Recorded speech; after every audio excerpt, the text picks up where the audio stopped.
নমস্কাৰ বন্ধুবৰ মোৰ অনলাইন ক্লাছত আপোনালোকক স্বাগতম। ইয়াত অসমৰ বিভিন্ন প্ৰতিযোগিতামূলক পৰীক্ষা যেনে ADR grade 3, grade 4, Assam police আদি পৰীক্ষাৰ সিলেবাছৰ লগত সংগতি ৰাখি বিভিন্ন টপিকৰ ওপৰত ক্লাছ হয়। ক্লাছবোৰ যদি আপোনালোকৰ বাবে হেল্পফুল হয় তেন্তে ভিডিঅ'খন লাইক কৰিব, কমেণ্ট কৰি জনাব আৰু বন্ধু বান্ধৱীৰ লগত শ্বেয়াৰ কৰিব নাপাহৰিব। আজিৰ টপিক এটা ভেৰি ইম্পৰ্টেণ্ট টপিক, অসম ইতিহাস। ইয়াৰ পৰা অসমৰ প্ৰতিটোখন পৰীক্ষাত বহুত কেইটা প্ৰশ্ন দেখা যায়। তাৰে ইম্পৰ্টেণ্ট প্ৰশ্ন যিবিলাক বিভিন্ন পৰীক্ষাত আহিছে তেনেকুৱা প্ৰশ্ন আমি ইনক্লুড কৰিছোঁ।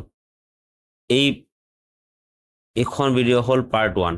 আমি গোটেই টপিকখন একেবাৰে এৰ পৰা জেড লৈকে আমি কভাৰ কৰিম। তো আজি এইখন প্ৰথম ভাগ। Then let's start the class. প্ৰথম প্ৰশ্ন, বৰ্মন বংশৰ কোনগৰাকী ৰজাই শাসন সময়ত চীন পৰিব্ৰাজক হিয়ানচান ভাৰতলৈ আহিছিলে? একেবাৰে ভেৰি ইম্পৰ্টেণ্ট প্ৰশ্ন। তাৰে শুদ্ধ উত্তৰ হ'ব 4টা অপশ্যনৰ ভিতৰত অপশ্যন চি। 2 নম্বৰ প্ৰশ্ন, অসমৰ পুৰণি নাম কি? 4টা অপশ্যন, তাৰ ভিতৰত শুদ্ধ উত্তৰ হ'ব অপশ্যন এ। 3 নম্বৰ প্ৰশ্ন, কোনজন ৰজাৰ মৃত্যুৰ লগে লগে বৰ্মন বংশৰ ৰাজত্ব অন্ত পৰিল? 4টা অপশ্যন আছে, তাৰে শুদ্ধ উত্তৰ হ'ব option B, Bhaskar Barman. 4 number প্ৰশ্ন, শদিয়া কুণ্ডলী নদীৰ পাৰত তলত কোনজন ৰজাই কুণ্ডিল নগৰ পাতিছিল? 4টা অপশ্যন, তাই শুদ্ধ উত্তৰ হ'ব অপশ্যন বি, ভীষ্মক ৰজা। 5 নম্বৰ প্ৰশ্ন, অশ্বমেধ যজ্ঞ অনুষ্ঠিত কৰা কামৰূপৰ প্ৰথমগৰাকী ৰজাৰ নাম কি?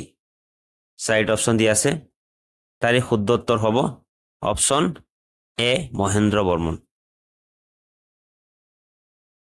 6 নম্বৰ প্ৰশ্ন, অসমৰ প্ৰাচীনতম শাসক গৰাকী কোন আছিল?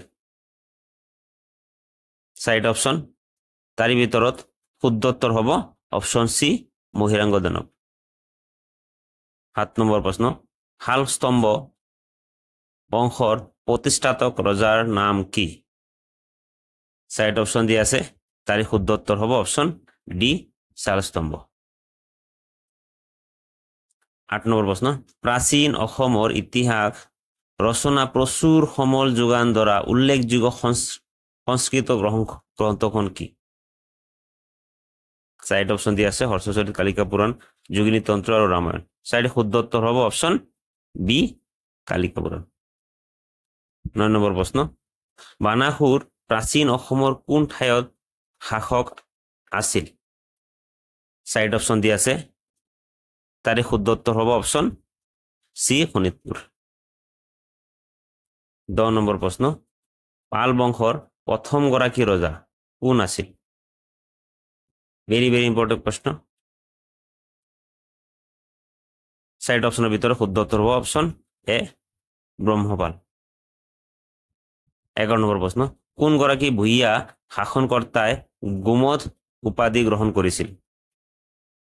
4টা অপশ্যন দিয়া আছে, তাৰে শুদ্ধ উত্তৰ হ'ব অপশ্যন বি, নাৰায়ণে। 12 নম্বৰ প্ৰশ্ন, শালস্তম্ভ বংশৰ ৰাজত্বৰ অন্তত কামৰূপৰ শাসনভাৰ কাৰ হাতলৈ যায়? 4টা অপশ্যন দিয়া আছে, তাৰে শুদ্ধ উত্তৰ হ'ব অপশ্যন ডি, পাল বংশ। 13 নম্বৰ প্ৰশ্ন, সেন বংশৰ প্ৰতিষ্ঠাপক ৰজাজনৰ নাম কি? 4টা অপশ্যন দিয়া আছে, অৰিমত্ত, নীলম্ব, চক্ৰধ্বজ, নীলধ্বজ। শুদ্ধ উত্তৰ হ'ব অপশ্যন ডি, নীলধ্বজ। 14 নম্বৰ প্ৰশ্ন, কোনগৰাকী কামতা ৰাজ্যৰ ৰজাৰ দিনত দিল্লীৰ চুলতান মহম্মদ বিন তুগলকে দুবাৰকৈ কামতা ৰাজ্যৰ আক্ৰমণ কৰিছিল? 4টা অপশ্যন দিয়া আছে, তাৰে শুদ্ধ উত্তৰ হ'ব অপশ্যন সি, দুৰ্লভ নাৰায়ণ কালত দুবাৰকৈ আক্ৰমণ কৰিছিল। 15 নম্বৰ প্ৰশ্ন, বিখ্যাত মহাভাৰতৰ যুদ্ধত কোনগৰাকী অসমৰ ৰজাই অংশগ্ৰহণ কৰিছিল তেতিয়া আমাৰ অসমৰ নাম আছিল প্ৰাগজ্যোতিষপুৰ সাইড অপশন দিয়া আছে ভাস্কৰ বৰ্মন ভীষ্মক নৰক আৰু ভগদত্ত তাৰে শুদ্ধ উত্তৰ হ'ব option D Bhagadatta very very important প্ৰশ্ন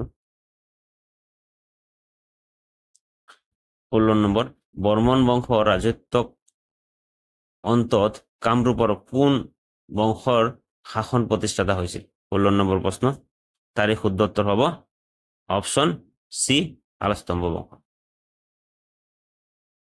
17 নম্বৰ বান ৰজা জীয়াৰী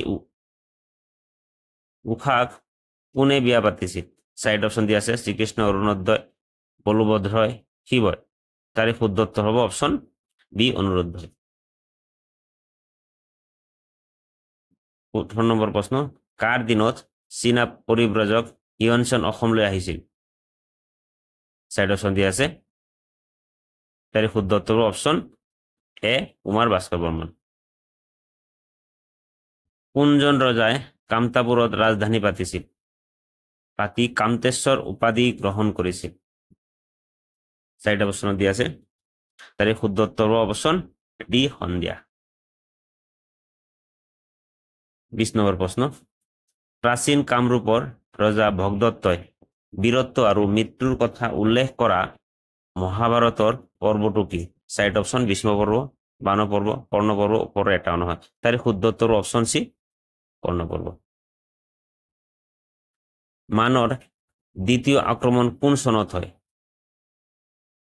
সাইড অপশন দিয়া আছে তাৰে শুদ্ধ উত্তৰ অপশন এ 1819 চনত মানৰ তৃতীয় আক্ৰমণ কিমান চনত হয় সাইড অপশন দিয়া আছে তাৰে শুদ্ধ উত্তৰ হ'ব অপশন সি 1821 চনত তেজপুৰ স্থিত মহাভৈৰৱ মন্দিৰ শিৱ মন্দিৰ কোন গৰাকী ৰজা নিৰ্মাণ কৰিছিল সাইড অপশন দিয়া আছে তাৰে শুদ্ধ উত্তৰ হ'ব অপশন এ বানাসুৰ 1617 চনত সংগঠিত আহোম আৰু মোগলৰ যুদ্ধখনৰ কি নামেৰে জনা যায় সাইড অপশনৰ ভিতৰত শুদ্ধ উত্তৰ হ'ব অপশন এ হাজো যুদ্ধ